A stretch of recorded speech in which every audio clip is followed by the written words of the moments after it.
Welcome to another episode of Tech Dose by Review Hub. And I'm Geary. I'm Maya, and today we're diving deep into a dilemma that so many of you are facing right now. Oh, yeah. Trying to pick between two iPhones that are both really compelling in their own ways. Exactly. The brand new iPhone 16e that just came out and is promising a more budget-friendly experience. Yes. Or the still incredibly powerful iPhone 15 Pro from last year. Right. So many of you have been looking at all the tech specs and reviews and comparisons, trying to figure out which one is right for you. And our goal here Absolutely. is to cut through all of that and to help you understand, whether you're a student and you really need to keep an eye on your budget, Yeah. or you're a working professional and you just need a phone that is a reliable daily driver. Mm-hmm. What are the real-world trade-offs between these two phones? That's the question. And does going newer and saving some money actually make more sense, or is opting for last year's premium features the better long-term investment for you? Yeah, it's that classic tech dilemma, right? Yes. The shiny new thing. Yeah. That's a little easier on the wallet versus the slightly older gadget that maybe still packs a punch. Exactly. So we got to weigh all the factors. Exactly. And let's start with something that you interact with constantly. Okay. The display. All right. You've probably seen that the 15 Pro boasts this promotion technology Right. with adaptive refresh rates up to 120 hertz. Yes. Now, what does that actually feel like in everyday use compared to what the 16e will likely offer, which we're expecting to be a standard 60 hertz? It really does impact how smooth everything appears and feels. Okay. Imagine you're scrolling through a lengthy article or a detailed website. On the 15 Pro, that motion is incredibly fluid. It's almost like the content is gliding under your finger. Okay. That higher refresh rate also makes animations and transitions between apps much smoother. Okay. And here's a little tech tidbit for you. Right. When you're looking at something static like a photograph, the refresh rate can actually drop down, which helps save battery life. Oh, interesting. Okay, so it's not just about looking fancy. It actually has practical benefits. Yeah, there are those benefits as well. Now, the 16 is likely to stick with a standard 60 hertz refresh rate. Is that going to feel like a huge step down? For many everyday tasks like checking emails, browsing social media, watching standard definition videos, Right. a 60 hertz display is perfectly capable. Okay. You might not immediately notice a huge difference. Okay. However, if you enjoy playing, fast-paced mobile games, or you've just gotten used to that higher refresh rate, Yeah. you will perceive the 15 Pro as being more responsive and visually fluid. Think about it like this. Oh, yeah. Scrolling through a long research paper on the 15 Pro, Yeah. that fluidity can actually significantly reduce eye strain and make the information a lot easier to digest. Interesting. Almost like reading a physical page. Okay, that makes sense. So if your work involves a lot of visual detail, maybe you're reviewing design mock-ups or you're spending a lot of time reading on your phone, Right. that smoother scrolling could be a real benefit. Exactly. But for general use, the 16's display should be perfectly adequate. Yeah, it should be fine for most people. All right, let's move on to how these phones actually feel in your hand. Okay. Build quality and the overall design, what are the key differences that you might notice? The 15 Pro definitely has a more premium feel. Okay. It uses a brushed titanium frame, which isn't just for aesthetics. Titanium is remarkably durable, Okay. but also surprisingly lightweight. It's actually lighter than the stainless steel that was used in previous Pro models. Okay. And this can make a noticeable difference in how comfortable the phone is to hold, especially for extended periods. Okay, so what can we expect from the 16e in terms of materials? The 16e will likely feature an aluminum frame, Okay. which is still a very durable and lightweight material. It's kind of the standard for Apple's non-Pro iPhones. Okay. You shouldn't feel like it's cheaply made by any means. Okay. Now, visually, there's also a key difference up front. The iPhone 15 Pro has the dynamic island, Yeah. which is that adaptable pill-shaped area at the top of the screen Right. that very cleverly integrates notifications and background activities. Yeah. The 16, on the other hand, is expected to retain the more traditional notch design. Ah, the notch versus the dynamic island. I know, it's a pretty distinct visual difference. It is, and functionally beyond the aesthetics, do you find that the dynamic island offers significant advantages in your daily use? It does offer some enhanced functionality, Okay. particularly in how it expands and contracts. Yeah. to display information from various apps in a more integrated way. Okay. For example, if you're on a call or listening to music, the dynamic island provides these at-a-glance controls Right. without taking up the entire screen. Yeah. Some apps are really optimizing their experiences around it. However, if you're accustomed to the notch, the 16's design won't feel completely foreign. Right. So ultimately, unless you really value the premium feel of titanium or specifically want the dynamic island's interactive elements, Yeah. the 16's build should be perfectly robust and will save you some money. Okay, let's dive into the cameras. All right. Something I know is really important to a lot of our listeners. Absolutely. And the iPhone 15 Pro has a pretty sophisticated setup. It does. Tell me about it. Yeah. The 15 Pro boasts a triple camera system, Okay. a high-resolution 48-megapixel main lens, Oh, wow. a 12-megapixel ultra-wide lens, Okay. and a 12-megapixel telephoto lens with optical zoom capabilities. Nice. So this gives you a lot of versatility Yeah. in framing your shots. Mm-hmm. It also unlocks advanced features like Apple ProRAW, Okay. which gives you a lot more raw image data to work with when you're editing, Okay. giving you greater flexibility to adjust colors and details. Mm. There's also a dedicated macro mode for those super close-up shots and an enhanced night mode that actually works across all three lenses, That's nice. allowing for better low-light performance. That's great. It's a really comprehensive system. So what kind of camera system are we likely to see on the 16? The 16E will likely have a more straightforward setup. Okay. It might feature a dual camera system with a main lens and an ultra-wide lens, Mm-hmm. or perhaps even just a single main lens. Okay. And the focus here is on capturing good quality photos and videos for everyday use, Right. without all the more professional level features that you find on the 15 Pro. So if photography is a serious hobby, or if you're a content creator and you rely heavily on your phone's camera for work, Yeah. those extra lenses and the advanced features on the 15 Pro are probably offering significant value. Right. It's a big difference if that's how you use your phone. But for taking everyday snapshots for social media or capturing quick memories, the 16E should still be quite capable. Yeah, if you're not a professional photographer and you're mostly taking pictures for social media or for, just personal memories, Right. the 16 will do a great job. Exactly. It'll also save you a good amount of money. Let's talk about what's powering these devices. Okay. The processors. All right. Now, the 16E has the newer A18 chip, which on the surface sounds like a clear advantage. Right. But is it that simple?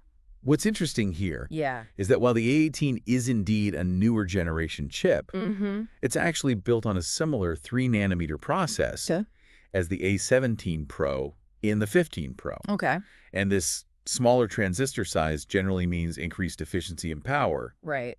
but Apple often segments its chips. Okay. So the A18 and the 16E might have a slightly less powerful graphics processing unit, Okay. meaning fewer GPU cores compared to the A17 Pro. Okay. So think of the GPU as being particularly important for those visually intensive tasks. So for the everyday things that I do, checking emails, browsing the web, using social media apps, will I even notice that difference in GPU power? Probably not. Okay. For those typical daily uses, both phones will feel incredibly fast and responsive. Okay. Where you might see a tangible difference is when you're really pushing the phone to its limits. For example, playing the latest graphically demanding mobile games Yeah. or editing videos directly on your phone. Okay. The A17 Pro and the 15 Pro, with its potentially more powerful GPU, Yeah. might offer a smoother experience in those very specific scenarios. Okay. Maybe with slightly better frame rates in games or faster rendering times for video edits. So if you're a serious mobile gamer or you're frequently editing videos on the go, Yeah. that's something to consider. Yeah, the 15 Pro might have an edge in that case. Yeah. But for most people, the A18 and the 16 is going to be excellent. It'll be fantastic. Yeah. For the vast majority of users, the A18 and the 16E will provide excellent performance for years to come. Let's touch on some of the additional features. And I know the 15 Pro seems to have a longer list Right. of advanced connectivity options and special capabilities. Yeah. Yes. Are these things that are really going to impact the average user's experience? The 15 Pro includes features like support for faster Wi-Fi 6E, Okay. which can be beneficial if you have a compatible router at home. It also has an enhanced ultra-wideband chip, which allows for more precise location tracking. Okay. Imagine being able to find your lost keys within a few inches using the Find My app. Wow. There's a LiDAR scanner, Yeah. which enhances augmented reality experiences. and can also improve autofocus in low light conditions for the camera. Okay. It can record ProRes video, Yes. which is a high-quality format that's favored by video professionals. Yeah.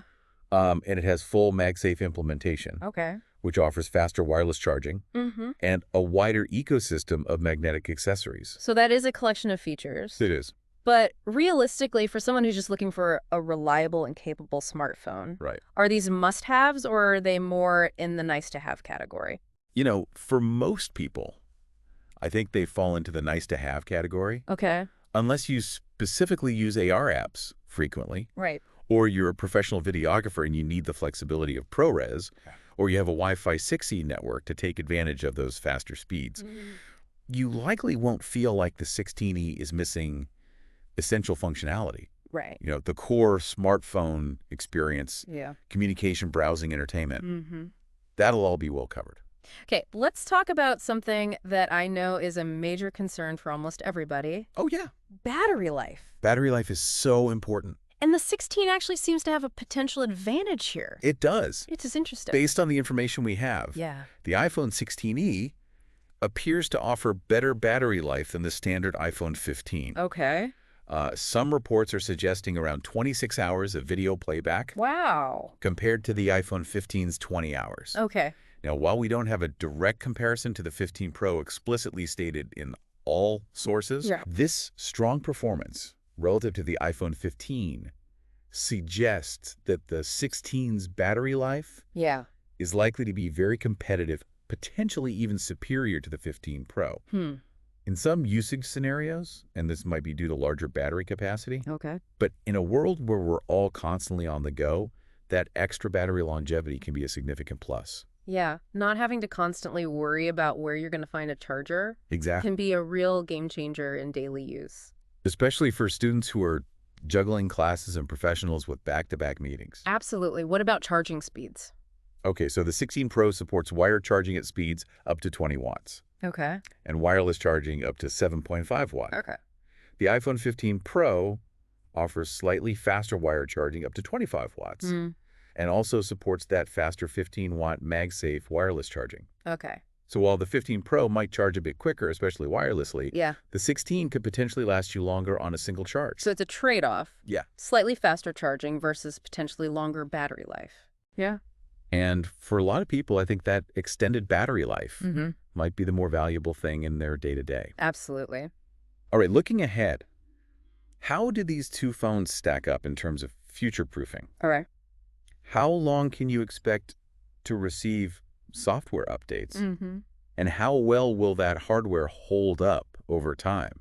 So Apple has a fantastic track record when it comes to software updates. They do. Both the iPhone 16 and the iPhone 15 Pro are likely to receive iOS updates Mm-hmm. for at least the next 5 years. Okay. And given that the 16 is launching later, Yeah. it might even receive 1 additional year of software support.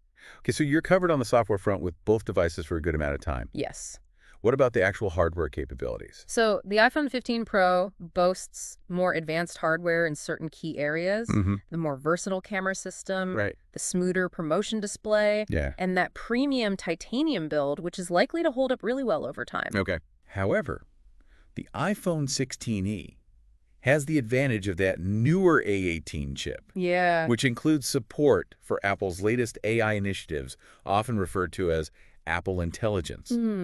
As Apple continues to integrate and expand these AI capabilities, that newer chip Yeah. could offer some advantages Okay. in future software features and performance. So if your priority is having that most advanced camera, Mm-hmm. that really smooth display, Yeah. and the premium build quality, Right. the 15 Pro might be the better long-term choice. In those specific areas, yeah. Yeah.